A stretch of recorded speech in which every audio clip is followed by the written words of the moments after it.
Magbe-bake nga ulit ako ng cake ngayong araw, pero itong cake naman na 'to ay hindi na 'to para sa birthday or kahit anong okasyon. Itong cake na 'to mga mamis ay nagkaplano kasi kami ng friend ko na madagdagan nga yung ibinebenta naming pulburon at naisip namin na itong cake nga na 'to ang idadagdag namin. Plano namin na ilagay sa mga tab itong cake na mabe-bake na 'to, tapos gagawin namin siyang chocolate mousse cake. Tapos meron din kaming matcha flavor mousse cake. Pero itong binibake ko ngayon mga mamis ay pang sample pa lang naman namin 'to, para nga meron kaming picture, tapos may mai-post kami, makapag-collect orders kami. Etong mga oras pala na to mga mamis ay gabi yan, kasi nga kinabukasan pupunta yung friend ko. Kailangan kasi yung cake galing na sa freezer, para pag nilabas namin sa freezer, mas moist na siya at parang fudgy na, parang chocolate brownies na yung atake niya.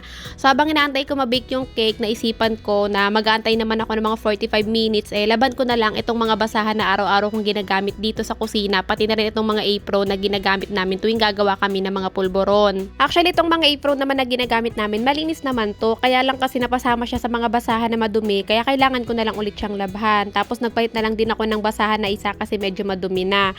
After 45 minutes mga mamis, fast forward tayo, itong at naluto na yung dalawang cake na isinalang ko.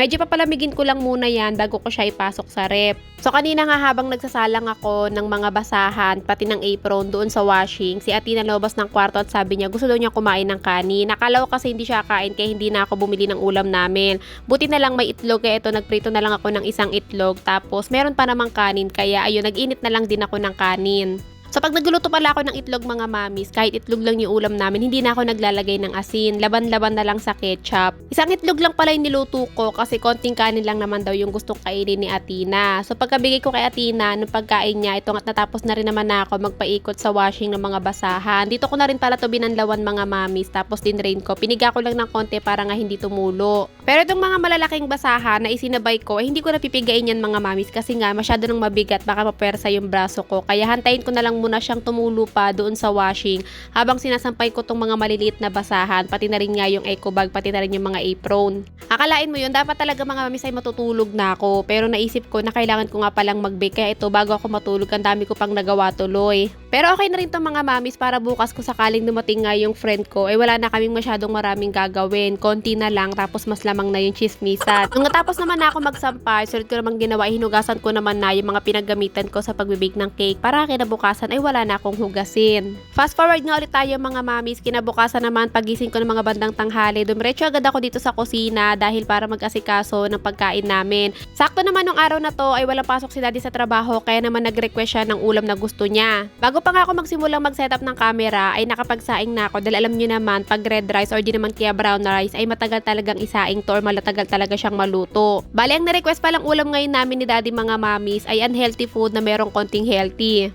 Kasi nga ang ulam namin ay dalawang dilata na luncheon meat, tapos noodles dalawa na lalagyan ng itlog. Sa healthy naman mga mamis, gagawa ako ng pipino salad. Kapag ganitong walang pasok si daddy sa trabaho mga mamis, dahil isang araw lang naman siyang walang pasok sa trabaho, pinagbibigyan ko talaga yung gusto niyang ulam o yung nire-request niyang ulam na gusto niyang lutuin ko. Kasi mga mamis, kung hindi nyo na itatanong, si daddy talaga sa loob ng isang buwan ay madalang talaga magka-day off yan. Minsan sa loob ng 2 buwan, dun lang siya magkaka-day off, pero isang araw lang. Lalong-lalo na nga kapag months na hindi talaga siya nagkakaroon ng day off, dire-diretso talaga yung pasok niya sa trabaho.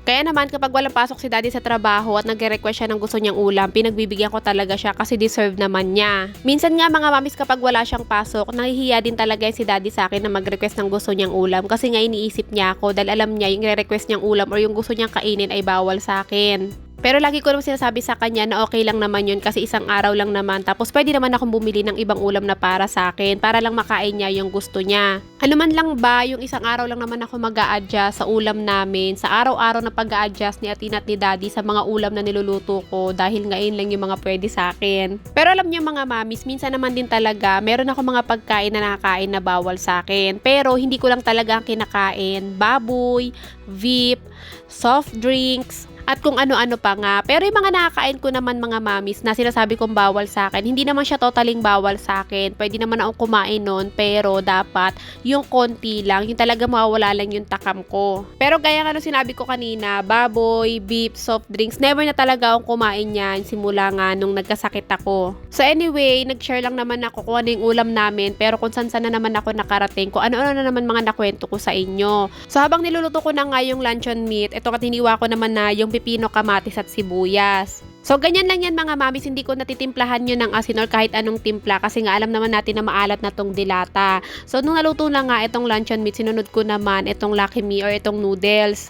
So, itong noodles naman mga mamis, dahil nga alam din natin na maalat to, hindi ko na ilalagay lahat ng seasoning nito tapos dinamihan ko ng tubig. Tapos nilagyan ko na lang din ng 2 itlog. Kakain kasi ako nito mga mamis kaya binawasan ko yung alat niya para nga makakain ako. And ito na nga mga mamis, pagkatapos nga na napakarami kong chika, finally natapos na ako mag-asikaso ng pagkain namin. Red rice, pepino salad, luncheon meat at syempre hindi pwedeng mawala ang Lucky Me na merong itlog kasi perfect partner talaga yan ng luncheon meat. Tara, kain tayo!